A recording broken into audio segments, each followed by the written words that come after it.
The makeup room of They Think It's All Over. This one today, Mr. Gale. Yeah, looks fine to me. Nice one, eh?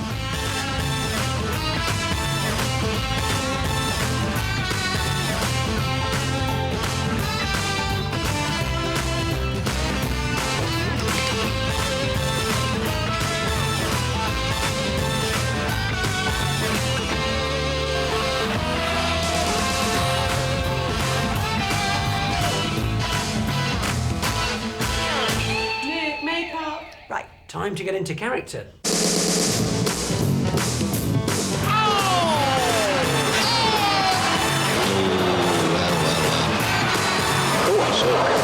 Oh my word! Have you ever seen anything like that? Hey, look at that! Problems there. And here comes Hurst. He's got some people on the pitch. They think it's all over. It is now.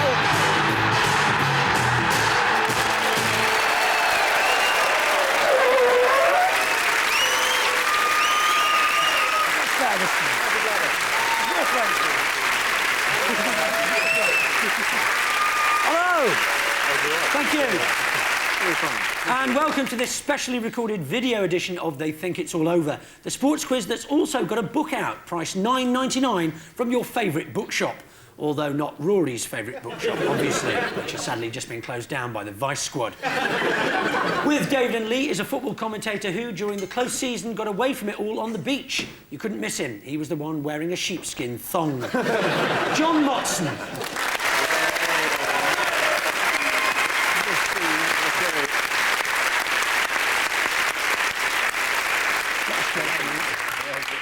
And with Gary and Rory is a Scottish comedian and football fan who actually trained as an accountant, but being Scottish, he narrowly failed to qualify. Fred McCauley.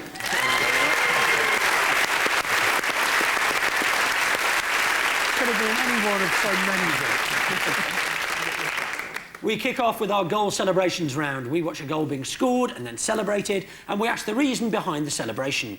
Gary, Rory and Fred, your goal comes from a match between Blackpool and Gillingham. Here's Blackpool's top marksman and ex-Stoke player Tony Ellis, nodding one in. So the Seasiders have another corner. Ellis up as usual, and he's there, and he'll claim it.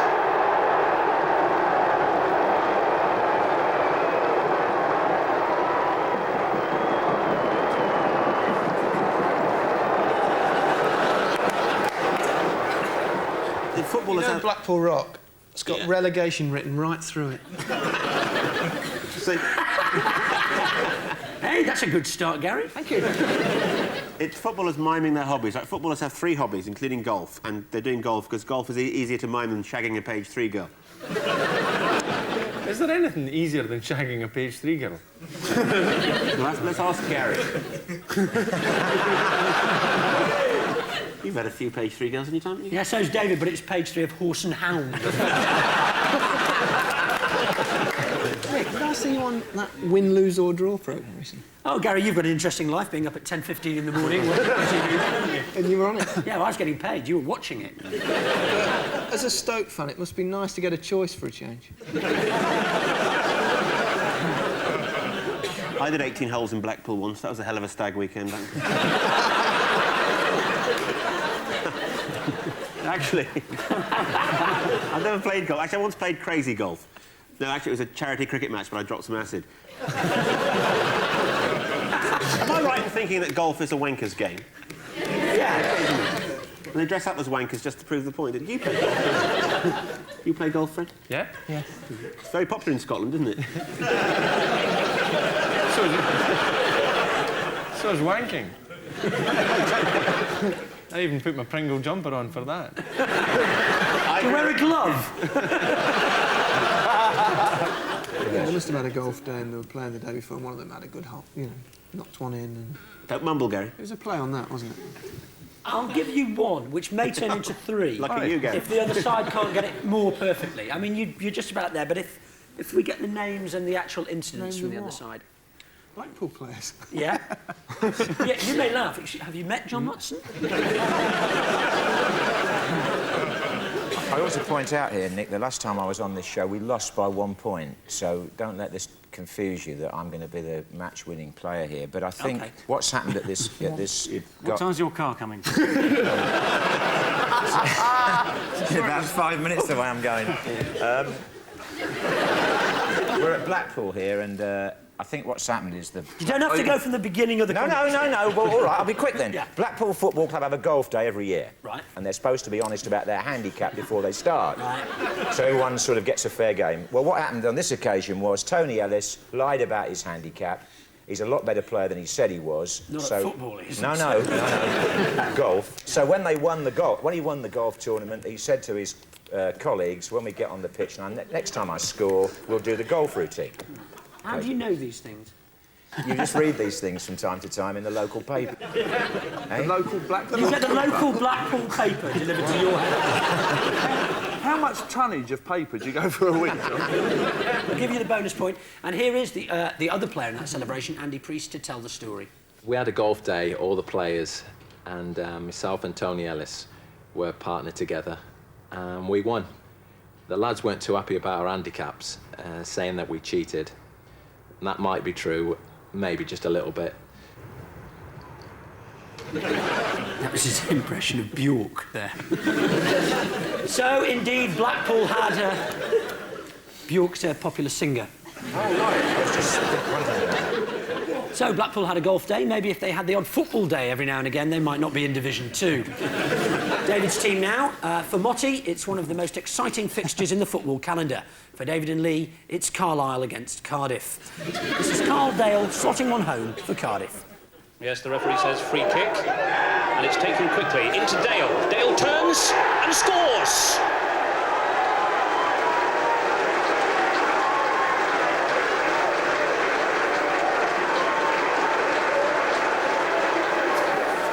One thing Lee's never going to need, really, is I think the key to this one, which is a haircut. Right. Because I think Is this about hair? Yeah. I think it will be by the time I've finished. All right, OK. If it's how many you got? John, leave it. We've all had a drink. Leave it. If it's about hair, I'll just leave it to the other guys. Some more questions about hair, so Lee leaves it to the other guys. That's what I suggest. Yeah, well, that's fair enough. I mean, I think what's happened here is... in the week leading up to that game, Carl Dale's obviously had some sort of a haircut. Probably not a proper one from a hairdresser, but probably either his wife or a member of his family or his ex-girl. I thought you were going to run through the whole family. Well, yeah, I'm not sure. A member of his family, his wife, a friend, sure. maybe his uncle, but we don't know. What's happened is he's walked into training, hasn't he, into the dressing room with this so-called new haircut, and all the other players have taken one look and said, where did you get that done? Yeah. So on the Saturday he scores, or probably on the Sunday or Monday now, the way football is. What a hell. John, what do you think about the Sunday and Monday games then? Well, while we're on the subject, John, I mean, you brought it up, so let's go with that. I was going to say, John, the way you're going, I prefer to do mine on a Saturday, Lee, really. Do you really? Yeah, I do. All right, and the football? Well, around 3. Basically, they've gone, well, we could cut your hair better than that. So when he scored, they'd done a mock celebration of a haircut. Right. A bit more detail? Well... Give us if we were a little bit flippant there, John. Yeah. Sorry, it's a serious subject. I feel under pressure here, you know, because you expect me to answer all these. You know what it is? It's because you haven't got your coat on. That's why you're under pressure. If you had your sheepskin coat there, you feel happy with that, wouldn't you? I would. With a sheepskin... What about, John, if you're looking at Nick, if you're answering... We'll try this. Just look at Nick. Right. Look at Nick. Yeah. Pretend you're answering there. Yeah. If I just sit here and went... Bah, feel more at home? I do now. I can't do it too much, otherwise Rory gets excited. How long have you had that coat? You seem to have had the same coat since I was born. Well, it looks like the same coat, but I had a fellow in Hornchurch... He's going to fucking tell us! I can't believe it!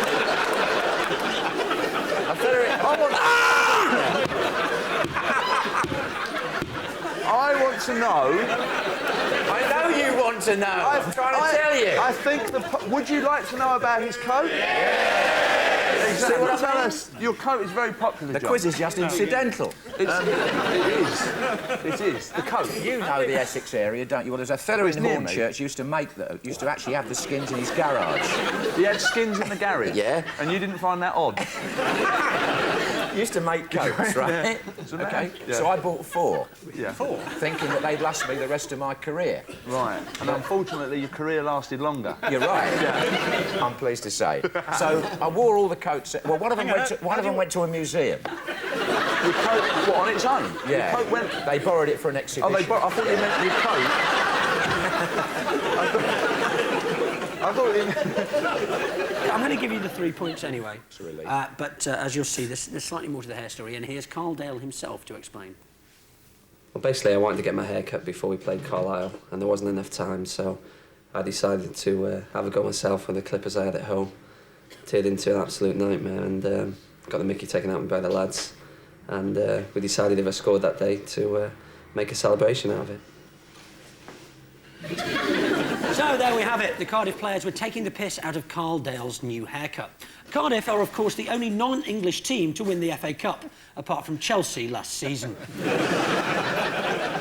Their manager, Russell Osman, famously appeared in the film Escape to Victory, where his only line was, "But we can win this game," a phrase he's had to give up since he joined Cardiff. At the end of that round, Gary's team have 1 point and David's team, or indeed John Motson, have 4 points.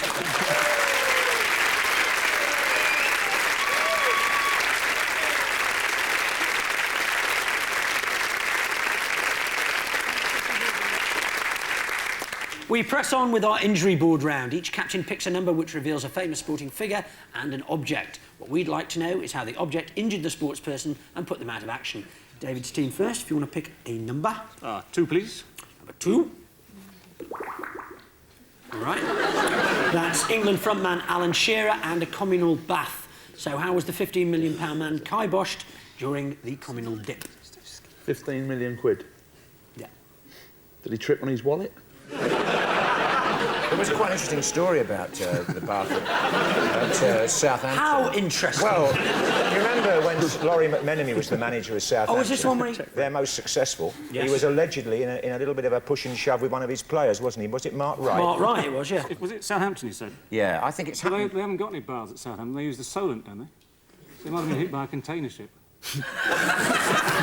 What a brilliant idea. Yeah. Alan Shearer got hit by a container ship. Communal bath. Gary, you know when you used to play... It's only a small ground. They had communal baths where you played as well? At various places, yeah. Did they ever tell you to wash behind your ears? Some physiotherapists were insistent. And you used to say, I ain't got time. Yeah, you will do, don't it? Now there's so much money in football, presumably most clubs, like something like Tottenham, where you played a bus, there must be 11 or 14 individual baths, aren't there? So why do people use the communal bath? Because it's sexier. I want to buy that answer and sell it to the Sun. Did Rory jump in front of him? His hair soaked all the water up. Alan jumped in, broke his leg.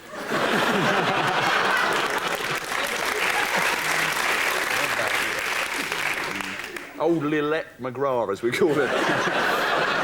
That's for a slightly different reason. Yeah. I was going to say there's one major difference between Rory and a Lillette. Was it a very early bath? No. And the Romans were still in it. They must have put some liquid in there in place of the soap that should have gone in or something, and he's come out of it with a sort of like what you call a nappy rash type thing. I'll have to give you that. I'll give you 3 points for that. Yeah, the story is that when Shearer was at Southampton, the team ran out of bubble bath, so they decided to use soap powder instead, which is a great idea, but Alan was covered in a rash for days. It wasn't the washing powder rash that stopped him playing. The team came out of the bath so fluffy, they couldn't cram them all into the team bus. Paul Gascoigne also suffered a bath time injury when he got into the tub at home and scraped his arse on the coal. David Gower, of course, is no stranger to bath time tragedies. Only last week, his bath of Bollinger 58 was ever so slightly over-chilled. Alan Shearer's nickname is Smokey because he quite likes smoky bacon crisps. We won't tell you why Rory's nickname is Cheesy What's-It. Why, is it, Rory? Well, actually, it's because I rather like them. And also, I don't wash my knob either. That joke explained for the hard of thinking. Gary's team now. It's your turn to select a number. Number 11, please, Nicholas. Number 11, OK. No, that's the mighty Fulham, indeed, and a football pitch. So, how did the pitch injure the lads from Craven Cottage? Was this Mad Jack pitch? Is this not ours? Is it? Oh, sorry. Was it Man Jack pitch? No. Just in case. Gary Lineker, a man so sad he'll Nick Lee Hurst's failed jokes. You don't know about Mad Jack pitch? No, tell me about it. Mad Jack pitch. He was a legend in the East End. He was madman. He was madman. And then he moved out to Hornchurch, right? And in later years, he used to skin sheep. Fulham Football Club, Fulham football team. Injured by a pitch? Was something thrown on the pitch which injured them? Glass? Coins? No. I don't believe they throw coins on Scottish football pitches. They throw IOUs on in Scotland, and you get a nasty paper cut. Oh, was it the white from the lines? Yeah, the lime thing. You've got that look in your eye that you're going to say... No. No. Was Keep it going, the white keep from the going. lines then? Yes, you're getting much closer. They snorted it. No. Can you guess what was put down? Yeah. Bleach? Stuff. What Yeah, else is close. white? No, I'm going to give you the 3 points. Substance. I'll do anything rather than hand it over to Motson. Yes, the answer is that the Fulham lads were injured by the white lines. They got burns and blisters when the groundsman at Ashford Town used pure lime instead of whitewash by mistake. The Arsenal team played there the following week and got severely burnt nostrils. And so at the end of that round, Gary's team have 4 points and David's team have 7.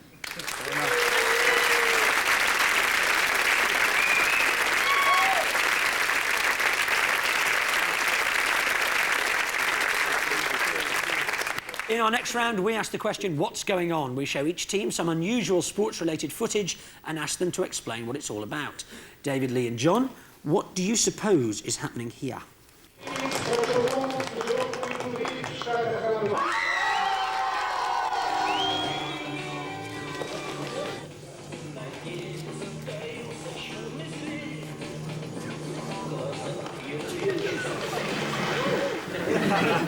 Is it what women do when they're preparing to go out on a dinner date with Rory? I should just say, it is a genuine competition, OK? So It is a genuine competition? Yeah. Was it sort of Channel 5's latest showpiece drama? Can't be Channel 5, you could see it too easily. That's because I've got the aerial here. It looks like, not martial arts, but as if someone's kind of showing you how to defend yourself or kick somebody or... What would that... What do you call it when you... Bodyguards. Yeah. But the trouble is, if that is an international bodyguard competition, therefore there must also be an international assassin competition. Well, they'd have a head-to-head at the end. It's a league system. They have cremation instead of relegation, that's all. No, you're virtually there. I'll give you 3 points for that. In fact, it was a clip from the World Bodyguard Championships, which are held every year in Russia. The rather attractive girl with the auburn hair was declared the winner. She was trailing a disappointing 12th until the swimwear section. Gary's team now. It looks like sumo, but not as we know it. What is going on here?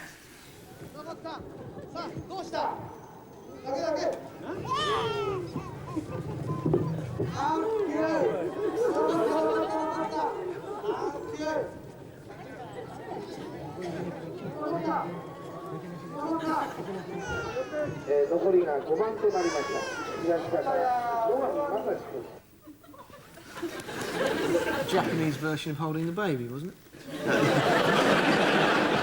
Well, you've lived in Japan, Gary. Yeah. Although never worked there, obviously. Fair. You go to sumo wrestling when you're there, Gary? No, I went once. Good fun? Not particularly. Well, sumo only lasts about 10 seconds of action, Yeah, there's doesn't lots it? and lots and lots. It's about twice as long as you. Do you watch it at all, Rory? No. No, I watch looking in the mirror. I watch it just for the crack.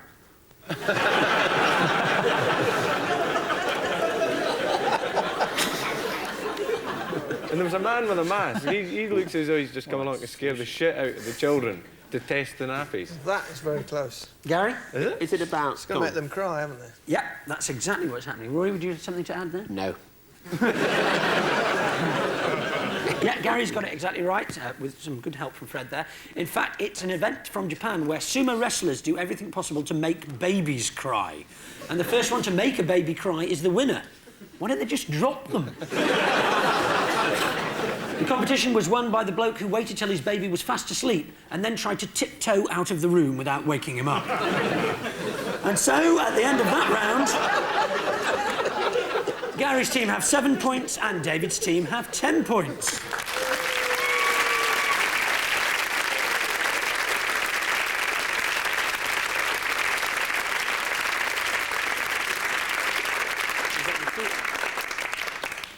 Now we come to the moment that those of you who've been waiting have all been waiting for. It's our special They Think It's All Over Grand Prix round from Silverstone. Gary and Rory racing in the Jordan cars will fight it out with Lee and David in the Williams in hot rubber action around the famous twists and turns that make up the Silverstone course. We go over now live to the track where I'm waiting to take us through the preparations for the countdown to the build-up of the big race. A state-of-the-art Formula One racing car, powered by a state-of-the-art 10-cylinder, 750-horsepower engine, which is capable of speeds of up to 220 miles per hour. The ultimate driving machine. Interesting, but totally irrelevant, because our competitors are going to be driving one of these. A Formula 27 state-of-the-art dinky car, powered by engines like this, which will, of course, be familiar to any of you at home who have a Flymo. It may not look big or expensive, but like David Gower's hair, appearances can be deceptive. This little beauty can leave one of Damon Hill's arrows standing on the grid, which is, of course, what the arrows tend to do. So our competitors are going to be having filmed practice laps in one of these cars, and then there's going to be a head-to-head tyre-burning Grand Prix of 6 laps. So now, let's go over to the entrance gate, where our competitors are arriving. First to arrive is Gary Lineker, winner of last year's Sporting Challenge, clearly the favourite. He'll be racing in the Jordan #1 car this afternoon.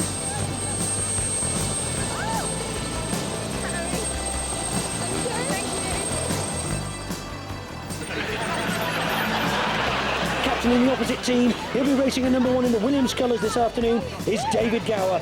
Very much the man in form. Here's Lee Hurst, very much the man with form. He'll be the #2 Williams in the Gara team today. Every inch the dark horse, except that he's not dark or a horse.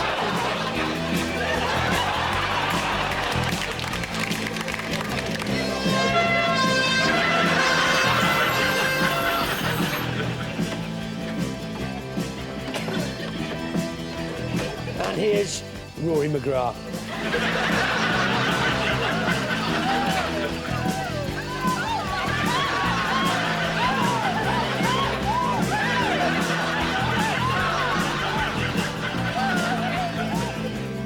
The teams don their fireproof suits, so vital for survival. These garments represent the cutting edge of space-age technology. We got them from Blake 7. The fireproof tapewear doing a vital job for everyone's well-being. So, David, looking forward to the drive? Very much. I'm just a little bit worried, though. Where's the chauffeur going to sit? I just feel you're maybe a little overconfident already, practising with the champagne. Oh, no. Jeroboam every morning at 11's, that's me. Yeah? Well, I suppose you're usually back in the pavilion by 11, aren't you? Yeah. Well, it's going to be a terrific challenge for you, Rory. Several tight corners. It's going to be nip and tuck. Yeah, but I hope to fit into the car someday. Now, I just wanted to ask you a little bit about the race commentary, Gary. I mean, racing commentators that haven't got the best of reputations. Murray Walker, for instance, people tend not to think he's that good. In fact, his commentaries, for instance, would you be prepared to say, you know, that Walkers are crap, Gary? You know, I mean, as opposed to, say, Derek Pringle, for instance, at the cricket, who's a much better commentator. So, you know, I was just wondering, Gary, if you'd be prepared to say, once and for all, that Walkers are crap, but Pringles are fantastic. On the contrary, Nick, I would say that Walker's commentaries are among the crispiest and with the best flavours around. You should try it. You're a very sad man indeed. Here's your helmet, Gary.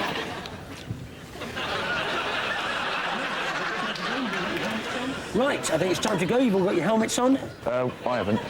Oh, sorry, Lee, I think it was the stickers confused me. The competitors are in their cars and they're ready for the time lapse. Lee's found a crash helmet. You'll have to take my word for it on that.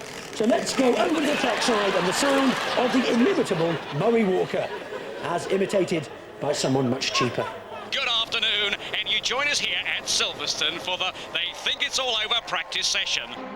I should explain that as in Formula One, these practice laps are timed, so the faster you go, the better position you have on the grid. Hurst there in the untaxed Williams had a bit of trouble at the start when he hot-wired his car out of habit. And as he drives past those women, Rory McGrath is in pole position, at least part of him is.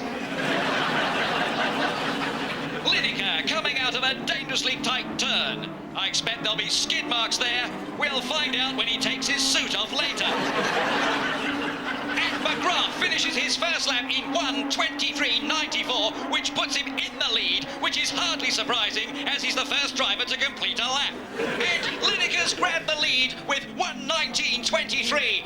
Incredible! And Gower's in trouble. He's stuck behind a caravan. Surely you have to question the decision to hold this race on a bank holiday. And there, I've just seen Hurst finishing his first lap. It looks a pretty fast lap. Yes, he's finished it at 1:17.75 and goes into the lead. McGrath fiddling with his helmet there. He really should stop that and concentrate on driving. Gower, yes, his first lap, believe it or not, is 1:17.94, just behind Hurst.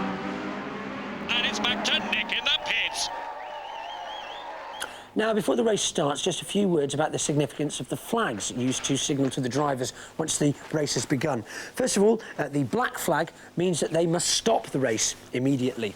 The checkered flag, of course, means that the race has been won. The red flag means that this beach is unsafe for bathing. The white flag means that Damon Hill has surrendered.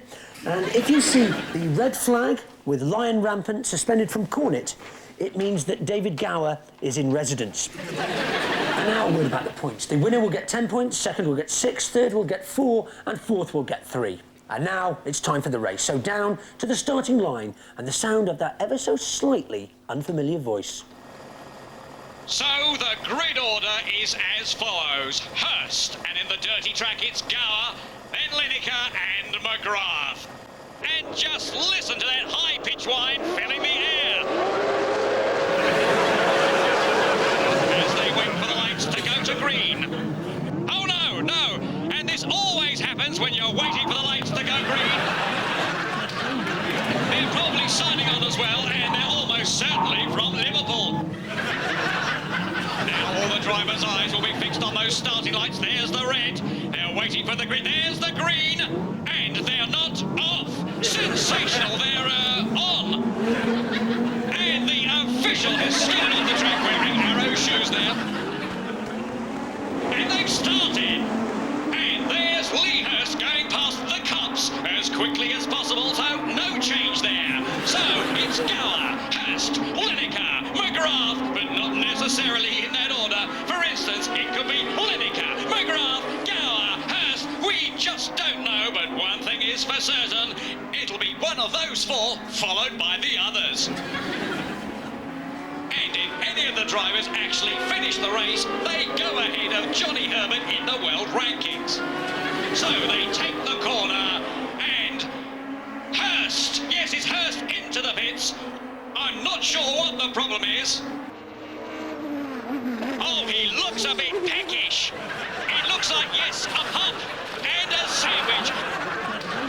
This last happened to Emerson Fittipaldi at Monaco in 1974 when he could have won the championship if he hadn't stopped for a Fanta. Well, Hurst away in 8.6 seconds. Amazing. And Hurst rejoins the race at the back of the pack. He's got a lot of work to do. His tyres can't be helping him. They're completely bald, although he has tried combing the tread over in a sort of Robert Robinson arrangement. Hurst trying to get past Lineker, but in the lead, there's Gower coming out of Baggots into Brooklands with Luffield to his left, the Book Depository to his right, and the grassy knoll straight ahead. And Gower is in the pits. He's clearly got a mechanical problem there. We're not sure what it is, but we'll find out in just a minute. And here's the chief mechanic of the Gower team. Oh dear. Nah, mate. She drive shafts, innit, you know? I mean, that's not a little job. I could send off for the parts, going to be labour, you're going to do the VAT on that. Now, I reckon the best I could do be Wednesday. So, in the meantime, let's rejoin the leaders, and incredibly, Gower rejoins the race in the lead. He was so far ahead going into the pits that he has kept first place. And the gap is increasing between my words, which can be extremely irritating indeed. And here is the unique in-car camera giving us a remarkable view of the high-octane excitement actually inside Lineker's cockpit. This is nothing like real Formula One, of course. All 4 cars have been going round for 3 laps now without a single one of them falling to bits. So, Gower in front, then Hurst, McGrath, Lineker at the back of the pack. And Lineker has come into the pits. He's clearly been signalled by his pit team to come in. The car isn't equipped with a walkie-talkie, but with ears like that, he doesn't need one.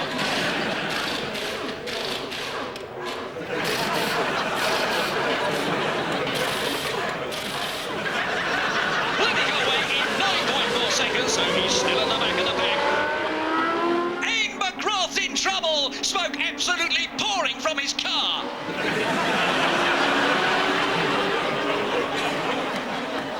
And there's drama at the Brooklands turn. And I have to say, at the exit of the pit lane, Gary Lineker is nowhere to be seen, much like his career in Japan. And there's Lineker at the back, the nation's favourite grey-haired, jug-eared ex-footballer trying hard to get back in contention. And look at this! And look at that! And this! Now have a quick gander at this! And look at that! Now back to the race. And McGrath is in the pits, probably for refuelling. Yes, it's for refuelling, and he's in a hurry. No time for a garlic bread. 5, 6, 7, 8 pieces. An entire quattro stagioni pizza in 8.2 seconds. This is a record. So, Gower ahead of Hurst by 1.82 seconds, with the 2 Jordans trailing way behind. And there goes McGrath into the straight. He's got an 8-litre capacity, which is almost as much as the car. And there is the caravan. They took the wrong turning on the way to Winchelsea, and they've been going round and round for 9 hours now. A fantastic row going on in the front seats about Mrs. Henderson's map reading. But the good news is that they've just broken their own lap record. So 1, Gower, 2, Hurst, 3, McGrath and Lineker a disappointing 4th. There's Gower in the lead, but Lineker can console himself with the fact that this is the longest distance ever driven by a professional footballer without being stopped for drink driving. And there's a tremendous tussle for the lead going on between Gower in the blue helmet and Hurst in the pink. It's absolutely neck and neck. And I have to say, I don't know why the Brazilian director is showing us this. In fact, I don't know why we employed a Brazilian director in the first place. And Hurst has snatched the lead. Hurst and Gower jockeying at high speed. It's almost as if their wheels weren't touching the ground. And with the excitement at fever pitch, it's time for a commercial break. If you've enjoyed this video, why not try the other video in the They Think It's All Over range? They Think It's All Over No Holds Barred is a festival of good-humoured family fun, with the occasional fuck thrown in. Available now, all quality stockists. And Hurst tries to go through on the outside. He's taken it too wide. He's off. He's in the gravel. Lee Hurst is out of the race. Oh, I hope and pray that the car's all right. Let's just enjoy that humiliating moment for Lee Hurst again from a variety of angles. There he goes, the bald git. McGrath goes into second place and gets a friendly wave of encouragement from his cockpit rival. And Gower is on his own, as he has been for so many of the nights in his life. And Gower takes the checkered flag. He waves to his delighted domestic staff. There they are, who've lost a day's wages to come here today. And McGrath and Lineker choosing this moment to come out in equal second place. It's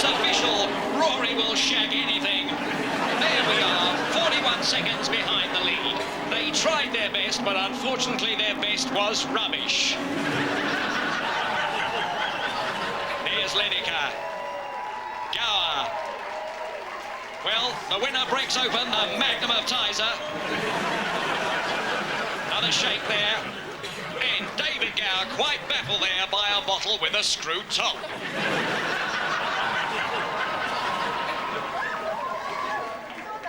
Lee Hurst takes time off downstairs to sign autographs.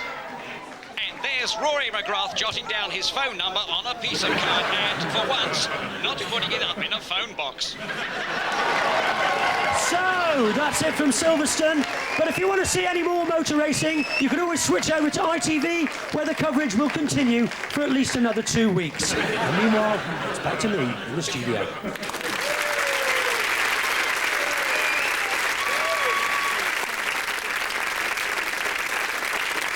So David gets 10 points for winning, Gary and Rory get 5 points each for tying in second place, and Lee gets bugger all for failing to finish. 10 points each then, and a complete waste of a day. So at the end of that round, Gary's team have 17 points and David's team have 20.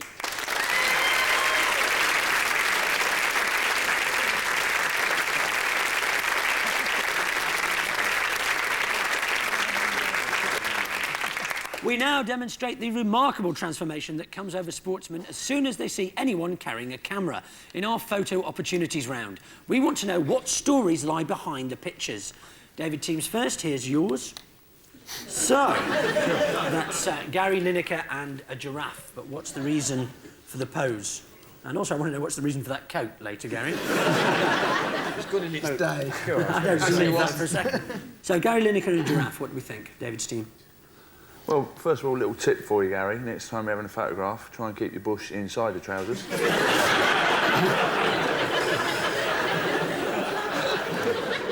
I think this is one of your infamous crisp adverts, isn't it? The recent one where you met Ginger Spice.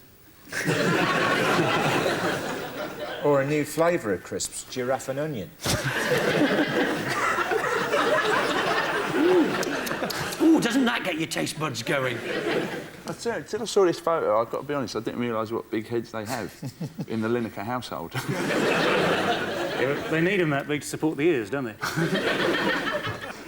It's not a sort of computer dating thing going on. Oh, come on. I'm interested in this beginning of this. Well, it's a computer dating thing. Go on. Well, obviously, I mean, it's gone horribly wrong, I guess. Yeah,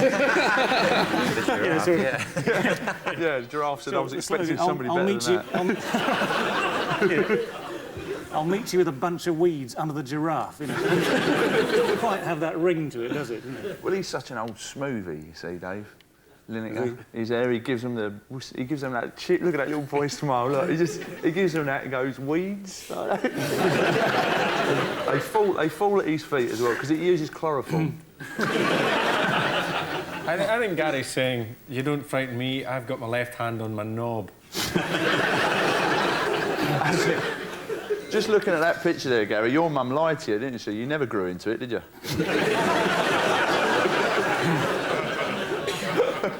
Martin, you got any ideas? Well, not really about this, no.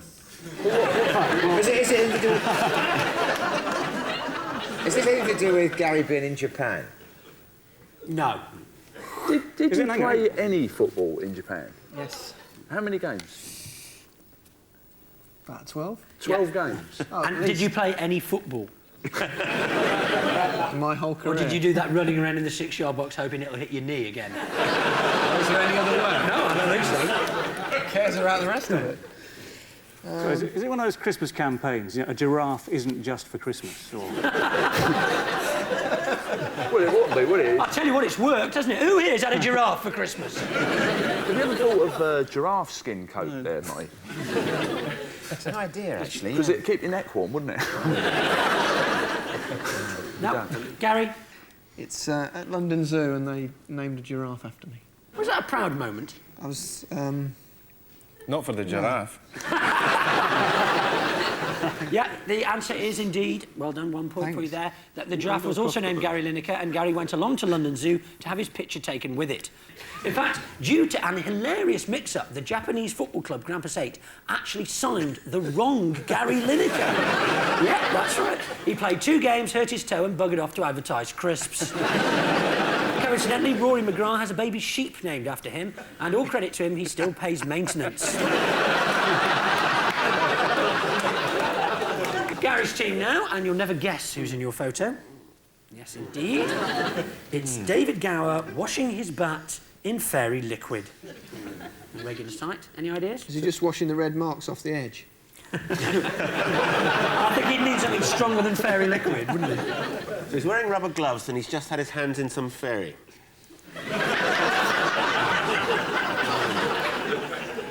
Is it just the bat you wash in you wash in fairy liquid, or do you wash your balls in that as well? Dave, if you were a man, you'd respond. He insulted your good name.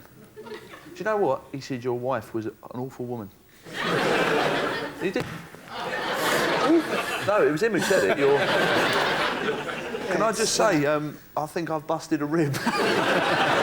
Well, that's an extra point for David Gower, then. It looks as though he's pointing at the end of where the bat should have been. He's saying, and if it had been this long, I'd have hit 6 more runs. And that would have made 8. It's one of those cooking programmes, isn't it? Can't bat, won't bat.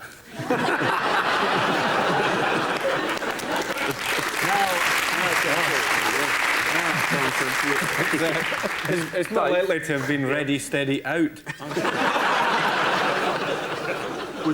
Is it an advert for fairy liquid? It's not really an advert for fairy liquid, no. Mummy, why is your husband so soft? Well, obviously, once you've waxed your willow, you've got to wash it. Is he wiping off the marks left by the houseboy's buttocks?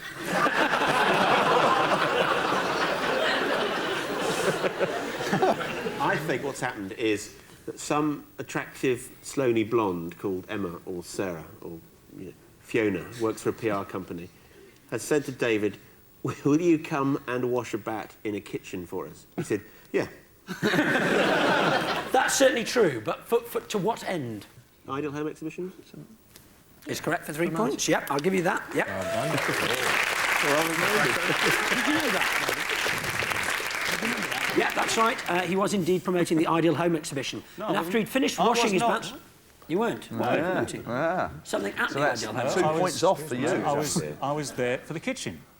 Zyco Kitchens. As long as it was in the wider ball pot. Zyco Kitchens. Psycho Kitchens. So you go in, they get a kitchen devil and then you've got the wipe clean surface afterwards. Zyco. After another kitchen, then, basically.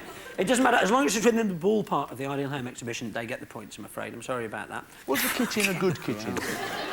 Was it one of those chipboard It still is jobs? a good kitchen. They're long-lasting and hard-working. What? Unlike you, David, eh?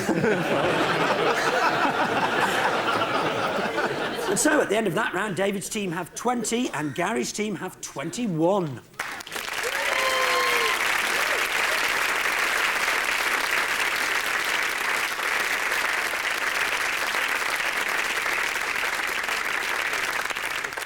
Our next round is a brand new one called Sporting Chicken. What happens is this. We show our teams a clip, in this case a women's double match at Wimbledon, and all they have to do is press their buzzers when they think the rally's about to end. The last person to buzz before the rally ends gets 3 points, but anyone who hasn't buzzed by the time it finishes loses a point, so it's dangerous to leave it too late. How long dare the teams let the rally go on before they press their buzzers? OK, time starts now, and here comes the rally.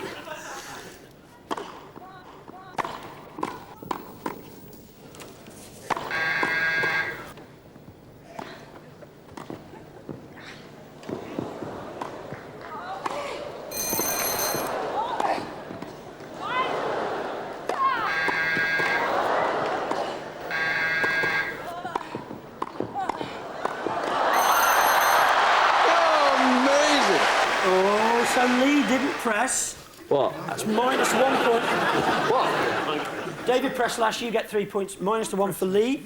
Yes, you've all pressed, but you didn't press last. That's 2 points to David's team, which means that the score at the end of that round is Gary's team 21 and David's team 22. That's it.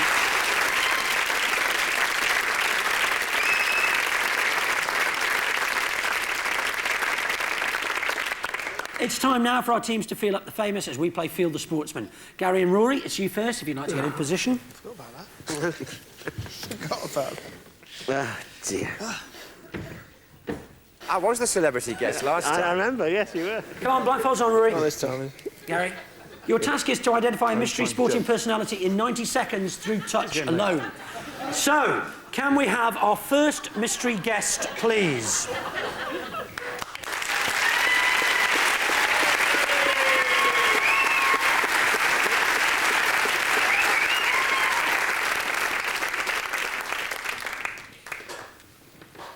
OK. What's that? And your 90 seconds start now.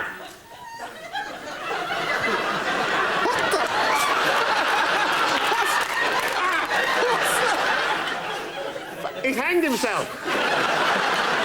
It's not Mike Atherton, is it? Oh. Is it? Has he got an orange in his mouth? This is very peculiar. He's hanging 6 inches off the ground. A lot of pubic hair. What a bulge that is. Rory, for God's sake, don't check his tongue. It's upside down. He's up. I've got no idea what's going on. It's like having Motty commentating. I think we're talking gymnast. Gymnast. Who's that famous gymnast? Oh, you know, Suzanne Dando. I doubt it. Gymnast. Come on, Gary, you're the sports expert. Neil something. Yeah, good. Neil... Oh, shitbags. Neil Shitbag. Robert, no. Yeah, World Championship silver medalist in '93. Won every event in the 1992 I stayed up Championships. especially to watch it as well. Come on, time's running out. What's your name? Oh. It was, in fact, Neil Thomas. Thomas!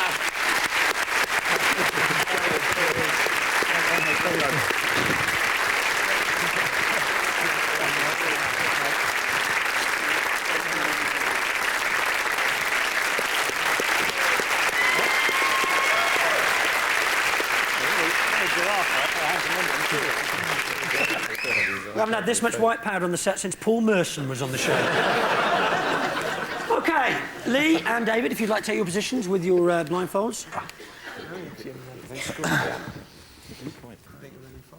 Blindfolds on. And can we have our second mystery guest, please?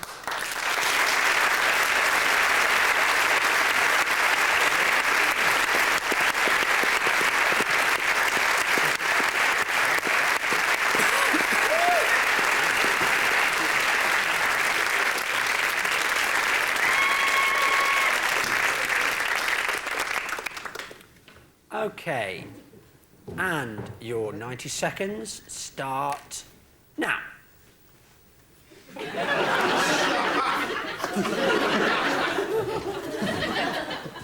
There's something here. Oh, hey. Hey, you got a drink? Hey, well, so, did you come here often? Hang on a sec, I think we might have a lap dance. Jesus Scotch, Christ. please, Scotch, yeah. Right. Hey. Oh. Well, if we can just switch the tape off now. What the fuck? Careful, Gower.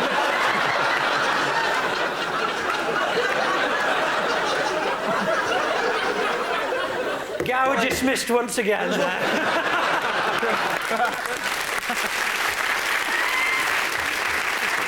Just want to say, Dave, I can't speak for you, but what with this, I'm guaranteed there's 2 Woodies in the room. That's for sure. While you're up there, you got any champagne? Yes, blindfolded is good, Lee. Careful. Careful, mate. Please be careful. Hang on. Are we up the...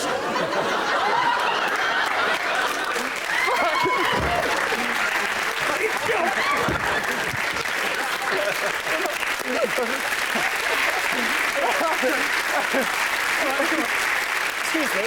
Come on, let's be fair. Come on, we get extra points for knocking her off. Hey, careful! You said... Careful. Oh, fuck. You always do it with your eyes closed, don't It's you? thinner than I thought. Is it, It's too late, that's what it is. Blindfolds off. And it is indeed Suzanne Dando.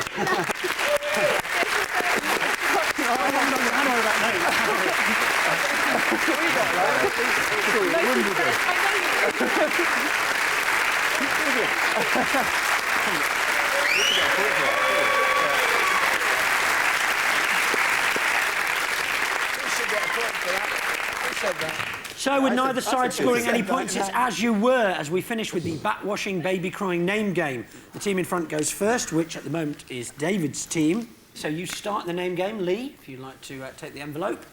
You know the way it works, as many names as you can in the next 90 seconds, starting now. Motor race driver, British, never finishes a race. Correct. Bit harsh, bit harsh. 1500 metre, 800 metre runner, British female, injured, world Kelly champion. Holmes. Correct. Played Motson. England football manager. Motley? You struggled there. British female javelin thrower, not Fatima Whitbread, the other one. Tessa Sanderson. Correct. This guy's got the same surname as John Motson if we use his nickname kind of thing, and his first name is same as the Conqueror, who came over here and shot an arrow into King Harold's eye. William Motti. Correct. I couldn't say it any more clearly than that, really. No, very well, very good. British high jumper. Dalton Grant. Correct. There you go. Oh, it's the same name as before, but reversed. Dalton Grant. No, reversed, Dalton. you prat. What? Not Lob, not Lab, Train. This one, second name, if he had, he did, and now he... What? Come on, Motti. Second name, if he's a footballer. Was? No, his second name, right? Sounds like. You know at the end of sex you say, did you... Thank you. No, not thank you.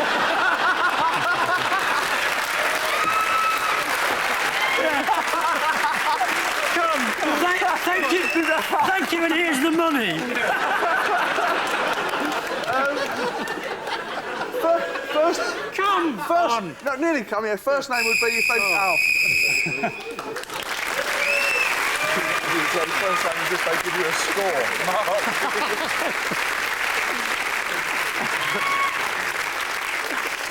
Did you really struggle with the name of the England manager there? I thought you were going to say England manager in a certain year, you know. England manager. Threw me a bit. A modern 1962 question like to that. 1960. Yeah. No, so you moved on to 29, which means that Gary's team need 9 to win. Rory, there's the envelope. 9. Thank you.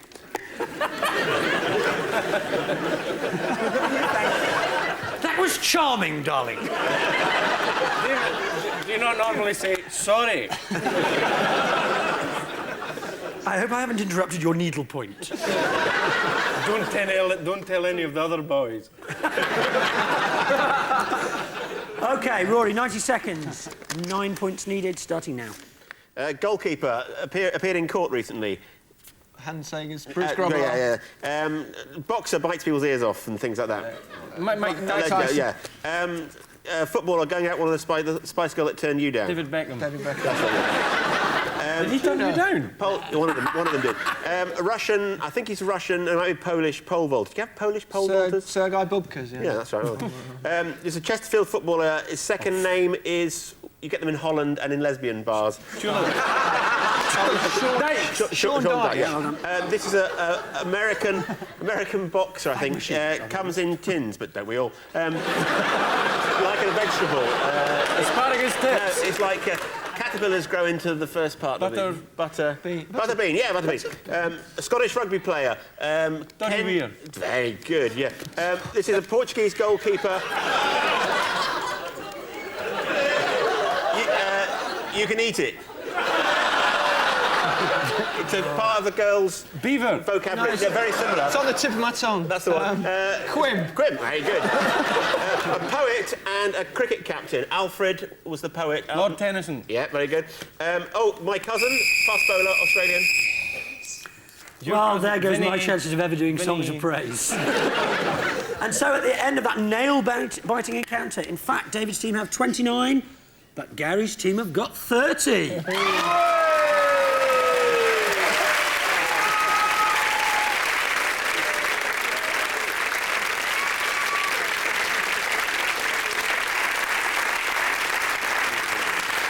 funny over the sleeping room.